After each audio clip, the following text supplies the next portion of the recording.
যে অসহযোগ আন্দোলন হয়েছিল ভারতবর্ষে, সেই আন্দোলন সপক্ষে ছিলেন আমার বাবা গুরুচাঁদ ঠাকুর।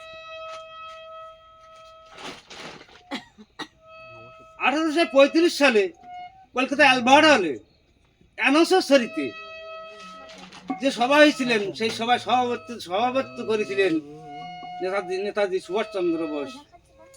শোকবার্তা প্রেরণ করেছিল মহাত্মা গান্ধী। সেই সভায় নেতাজি সুভাষচন্দ্র বলেছিল যে যদি এই পথিককে কেউ উদ্ধার করতে এসে থাকে, সে আমার বাবা একমাত্র গুরুচাঁদ ঠাকুর। আমার বিশ্বকবি রবি ঠাকুর তার গীতাঞ্জলির 108 পৃষ্ঠায় বললেন, হে মোর দুর্ভাগা দেশ, যাদের তুমি করেছ অপমান, অপমানে হতে হবে তাদের সমান সমান। মানুষের অধিকারে বঞ্চিত করেছো যারে, কুলে তুলে দিও তার স্থান। তবু নত করে রাখি, দেখি ভাবে পাও নাকি, নেমেছে ধুলার পরে হীন পতিতে রে ভগবান। নকুল বিশ্বাস তার একটা গানে কি গাইলেন, যদি হয় গুরুচাঁদের ভক্ত,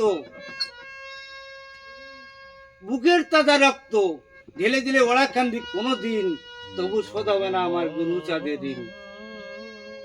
যাক, আমি একটা লীলামিতের ভিতরে যাই। আমার লীলামিতে কি বললেন, তিন শক্তি একযোগে হয় ভগবান, দেবকীর বায়ু গর্ভে দুই শক্তি যান। ব্রহ্মা বৈবর্ত পুরাণে মীমাংসা রয়েছে, যশোদার গর্ভে মহাবিষ্ণু জন্মে আছে। চার শক্তি একযোগে হয় কৃষ্ণ লীলা, ভাগবতে সুখ দিয়ে মীমাংসা করিলা। চৈতন্য চরিতে তাহার প্রমাণ, বহু যুগ পরে এলেন ভগবান। নন্দ সুত বলে যারে ভাগবতে গাই, সেই কৃষ্ণ অবতীর্ণ চৈতন্য গোসাই।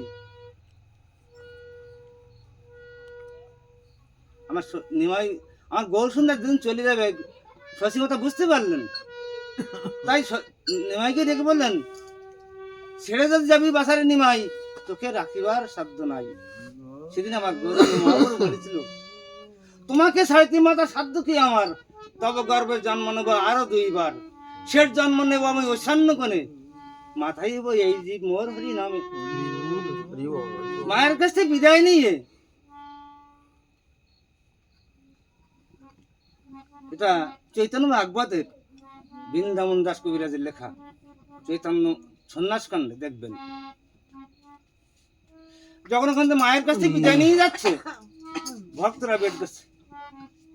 যখন ভক্তরা বেড দিল, তখন ভক্তদের প্রভাব দিল যে তোদের ছেড়ে চিরদিন থাকবো না একা, চিনতে পারবি সেই দিন যেদিন হবে দেখা। সারা দেশে পড়ে যাবে হরিনামের ঢেড়া, সকল জাতি মিলবে আসি, ভাঙবে জাতের বেড়া। ঢাল ডাঙ্কা কংস খাসি সিংহা করতালে, নাচবে সবাই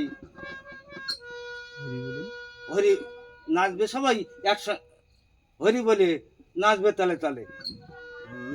সেদিন হবে পূর্ণ লীলা, কেউ হবে না বাম, 2 অক্ষরে ঘরে ঘরে চলবে হরিনাম। আজ সেই দিন, আজ আমাদের সেই দিন, আমরা 2 অক্ষরে সেই হরিনাম করছি, হরিনাম করব।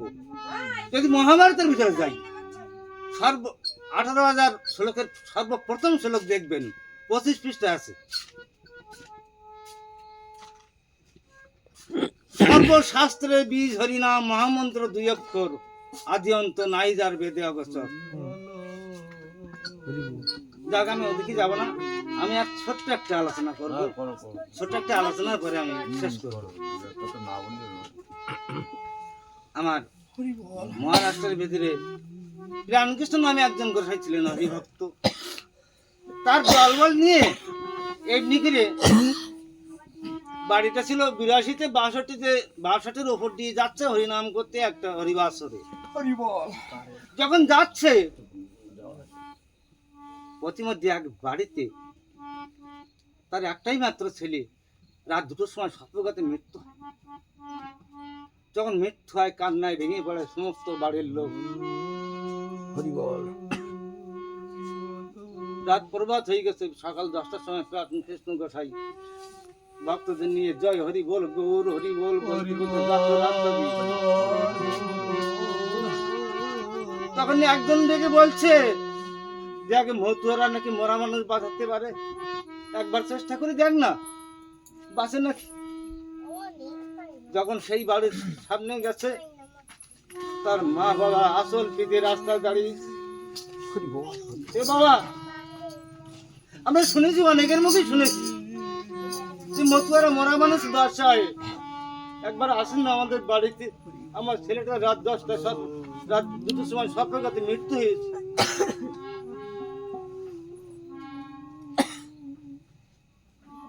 গোসাইকে ছাড়লেন না, তার পা দুটো জোড়ে ধীরে কাঁদছে তার মা আর বাবা। শিষ্যদের ডেকে বলছে, ভক্তদের ডেকে বলছে, চল না যাই একবার দেখে আসি। যেই দেখে ছেলেটা উঠানে শোয়ানো, গোসাই ভক্তদের ডাক দিলেন, আজ বোধহয় আমার জীবনের শেষ পরীক্ষা, আজ আমার জীবনের হয়তো শেষ পরীক্ষা। তোরা চারিধারে হরিনাম কর, ডাঙ্গার কীর্তন কর। রামকৃষ্ণ গোসাই ঈশান গণে তাকেই বলেছিল, বাবা হরিচাঁদ, বাবা হরিচাঁদ যদি আমার জীবনে কোনো স্বীকৃতি দেখি থাকে, যদি আমি কোনো কিছু তোমার মনের অজান্তে একবার ডেকে থাকি, আমি আর দুয়া তুলে তোমাকে ডাকছে, তুমি এই মরা সন্তানকে বাঁচিয়ে দিও। একটা চাদর দিয়ে ছেলেটাকে ডেকে রাখলো। আমার রামকৃষ্ণ গোসাই ওই চাদরের ভিতরে ঢুকে গেলেন। চাদরের ভিতরে ঢুকে তার কর্ণমূলে হরিনাম দিচ্ছে। 2 থেকে 2.5 ঘন্টা যখন হরিনাম দিচ্ছে, ডাঙ্গার কীর্তন চলছে, 2 থেকে 2.5 ঘন্টা পরে ওরা দুজনে একসঙ্গে জয় হরি বল গৌর হরি বল।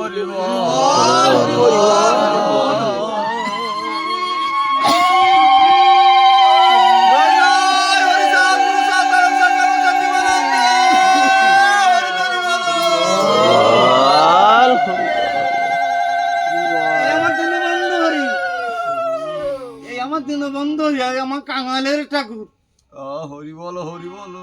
যখন আমার বাবা হরিচাঁদ উঠে গেলেন, আপনারা দেখেছেন, আমার পাগল বাবা জানে, হরিচাঁদের ভিতর থেকে একটা তীব্র জ্যোতি গুরুচাঁদের ভিতরে বিলীন হয়। আবার গুরুচাঁদ যখন উঠে যায়, সেদিন ওই ভাতটা দিয়েছিল সব ভক্তের ওপরে, তাই আর ভক্তের দ্বারাই হরিভক্তরা অনেক কিছু সম্ভব হরিভক্ত দিয়ে। তাই আমি বাবার কাছে একটু আশীর্বাদ চাচ্ছি, আমার গানের সুর তার নাই তো, বাবা একটু আশীর্বাদ করবেন, আমি যেন একটু সুরি বলেই তাহলে এবার গান করতে পারি।